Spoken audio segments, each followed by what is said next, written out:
நீங்கள் பார்த்துக் கொண்டிருப்பது உங்கள் பப்ளூ கிட்ஸ் டிவி. கதை பிடித்திருந்தால் மறக்காமல் சப்ஸ்கிரைப் பண்ணவும். சப்ஸ்கிரைப் பண்ண அனைவருக்கும் மனமார்ந்த அன்பும் நன்றியும். யார் சிறந்த நண்பன்? கதை. ஒரு ஊரில் விமல் மற்றும் பெரியசாமி என 2 நண்பர்கள் வாழ்ந்து வந்தனர். இருவரும் பள்ளி காலங்களில் இருந்தே நெருங்கிய நண்பர்கள். இவர்களில் விமல் செல்வந்தரின் மகன், ஆனால் பெரியசாமி ஏழை விவசாயின் மகன். இருவரும் சுமாராகத்தான் படிப்பார்கள், ஆனால் ஒவ்வொருவருக்கும் ஒரு தனித்திறமை இருந்தது. விமல் ஆங்கிலம் மற்றும் கம்ப்யூட்டர் நன்கு இயக்க தெரியும்.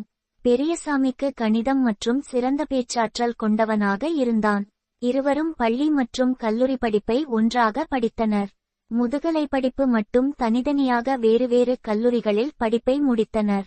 இருவர்களில் ஏழையான பெரியசாமி மட்டும் குடும்பம் சூழ்நிலை காரணமாக தனியார் பள்ளியில் டீச்சராக குறைந்த வருமானம் இருந்தாலும் மிகுந்த மனநிறைவுடன் பள்ளியில் ஆசிரியராக சிறப்பாக பணியாற்றி வந்தார்.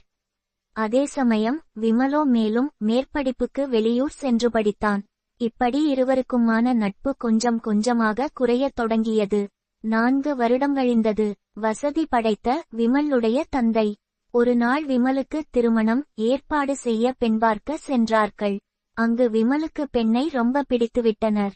ஆனால் பெண் வீட்டார், நாங்கள் எங்கள் பெண்ணை ஒரு அரசு ஆசிரியருக்குத்தான் தருவோம் என்று கண்டிப்புடன் சொல்லிவிட்டார்கள். மிகவும் கோபம் அடைந்த விமல் அவர் அப்பாவிடம், அப்பா நீங்கள் வாங்க, நான் ஒரு அரசு ஆசிரியராக வந்து பெண் கேட்போம் என்று சொல்லிவிட்டு பெண் வீட்டை விட்டு வெளியேறினான். ஒரு நாள் விமலும் பெரியசாமியும் பக்கத்து ஊர் திருவிழாவில் பார்த்து கொள்கிறார்கள். அப்பொழுது நண்பா எப்படி இருக்க என பெரியசாமியை பார்த்து விமல் கேட்டான். அதற்கு நல்லா இருக்கன் நண்பா, பள்ளிக்கூடம் அப்புறம் வீடு என என் வாழ்க்கை நல்லா போது என கூறினான் பெரியசாமி.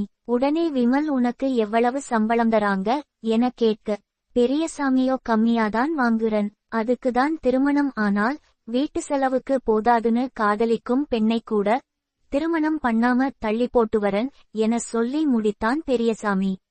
விமலோ சரி நண்பா நான் கிளம்புகிறேன் என சொல்லிவிட்டு தன் வீட்டிற்கு சென்று விட்டான். ஒரு வருடம் கழித்து விமல் ஓர் அரசு பள்ளியில் டீச்சராக பணியில் சேர்ந்தான். நல்ல வருமானமும் கிடைத்தது. இதை நண்பன் பெரியசாமிக்கும் தகவல் சொன்னான். மனமாற பாராட்டி வாழ்த்துக்கள் சொன்னான் பெரியசாமி. நாட்கள் கடந்தன. திடீரென்று ஒரு நாள் பெரியசாமி விமலுக்கு போன் செய்து, நண்பா என் அப்பாவுக்கு திடீர் நெஞ்சுவலி வந்து மருத்துவமனையில இருக்கும்.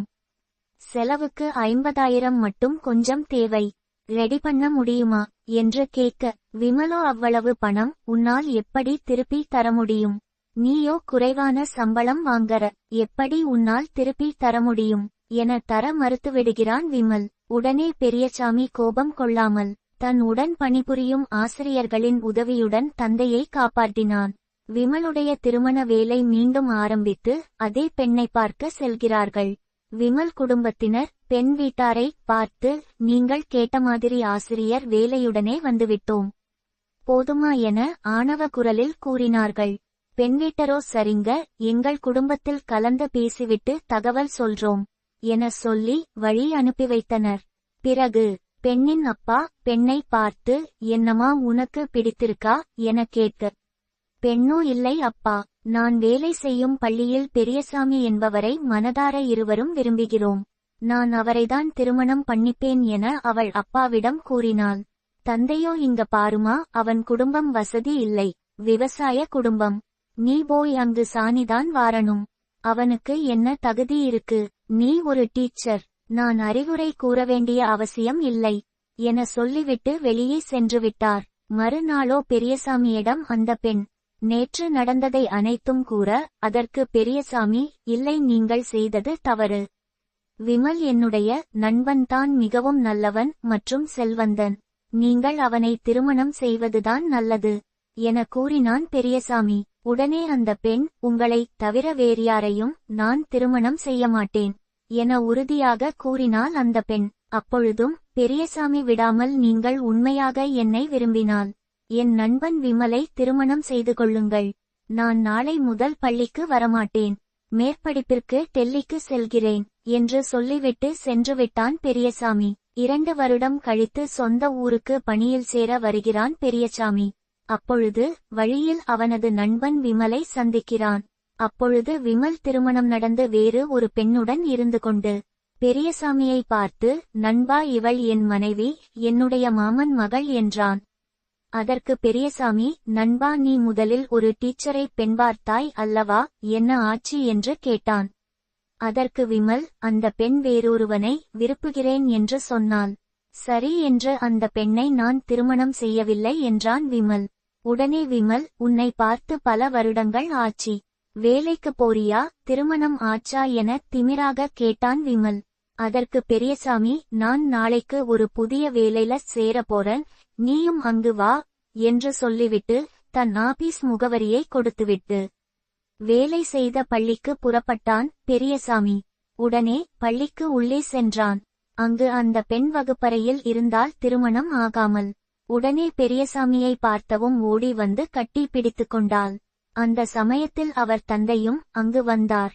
தந்தையை பார்த்தவுடன் இருவரும் அமைதியாக நின்றார்கள். உடனே பெண்ணின் தந்தை பெரியசாமியை பார்த்து, உனக்கு என்ன தகுதி இருக்கு என்று வழக்கம்போல் கேவலமாக பேச ஆரம்பித்தார். அதற்கு பெரியசாமி அமைதியாய், யார் ஒருவர் மற்றொருவர் ஆழ் மனதை புரிந்து கொள்கிறார்களோ அதைவிட எந்த தகுதியும் தேவையில்லை.